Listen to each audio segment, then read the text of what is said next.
Hello audience. आज हम एक बहुत ही अहम सवाल पर बात करने वाले हैं। जब आस्था और कानून आमने सामने आते हैं तो आखिर होता क्या है?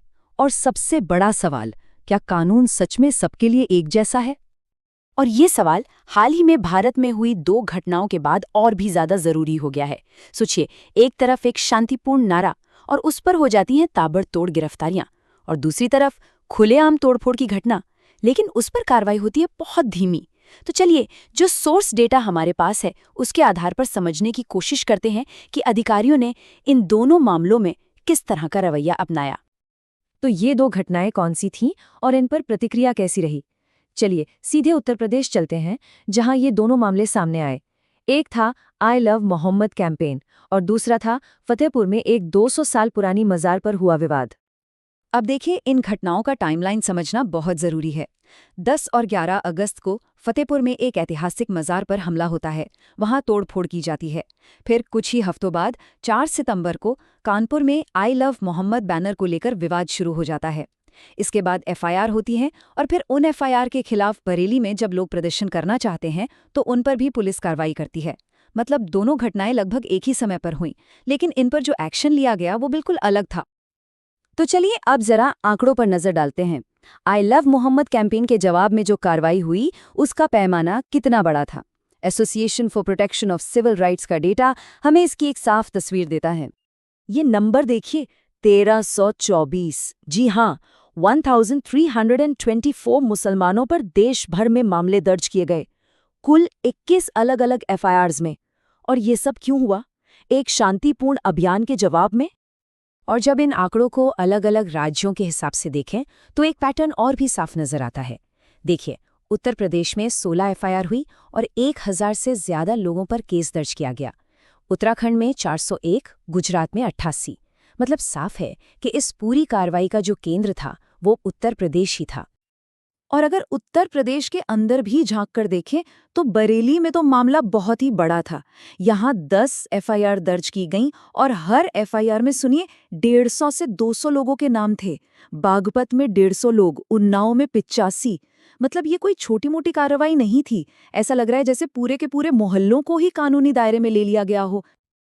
तो अब आता है सबसे अहम हिस्सा, फतेहपुर और बरेली की सीधी तुलना। एक तरफ तोड़फोड़ की घटना, दूसरी तरफ शांतिपूर्ण प्रदर्शन की कोशिश।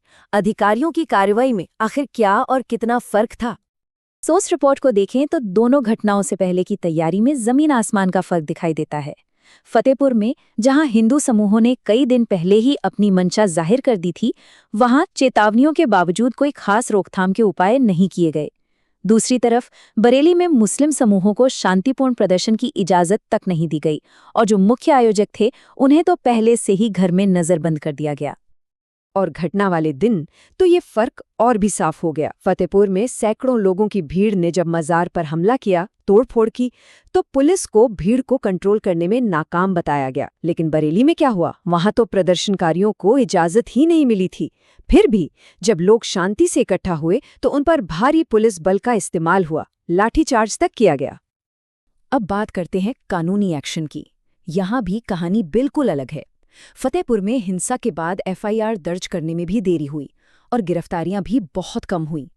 लेकिन बरेली में, वहां तो फौरन सामूहिक एफआईआर दर्ज हो गईं, जिनमें सैकड़ों लोगों के नाम थे, और आयोजकों को गिरफ्तार करके 14 दिन की न्यायिक हिरासत में भी भेज दिया गया। तो क्या ये सिर्फ 2 अलग अलग घटनाएं थीं? रिपोर्ट के मुताबिक नहीं। ये एक बड़े पैटर्न का हिस्सा है, जिसे कहा जा सकता है कथित तौर पर पक्षपात या फिर कानून का चयनात्मक इस्तेमाल। और ये कथित भेदभाव सिर्फ एक जगह नहीं दिखता, जैसे कि आई लव मोहम्मद जैसे नारे को अपराध बना दिया गया, जबकि दूसरे धार्मिक नारे खुलेआम लगाए जाते हैं। मुस्लिम समूहों को शांतिपूर्ण प्रदर्शन की इजाजत नहीं मिलती, जबकि दूसरे समूहों को मिल जाती है। और ऐतिहासिक धार्मिक स्थलों के विवादों में भी एक पक्ष को ज्यादा प्रशासनिक समर्थन मिलने के आरोप लगते रहे हैं। ये विश्लेषण एक और शब्द सामने लाता है जो काफी चर्चा में रहा है, बुलडोजर जस्टिस। इसका मतलब है एक सजा के तौर पर संपत्तियों को गिरा देना। और रिपोर्टों के मुताबिक इस तरह की 128 कार्रवाइयों में 617 लोग बेघर हुए, जिनमें से ज्यादातर मुस्लिम समुदाय के थे। इसी को लेकर नागरिक अधिकार समूह आवाज उठा रहे हैं। ACPR के नेशनल सेक्रेटरी नदीम खान का कहना है कि पैगंबर के लिए अपना प्यार और सम्मान जाहिर करने पर लोगों को निशाना बनाना उनके मौलिक अधिकारों का सीधा सीधा उल्लंघन है। शांतिपूर्ण धार्मिक अभिव्यक्ति को कभी भी अपराध नहीं बनाया जाना चाहिए।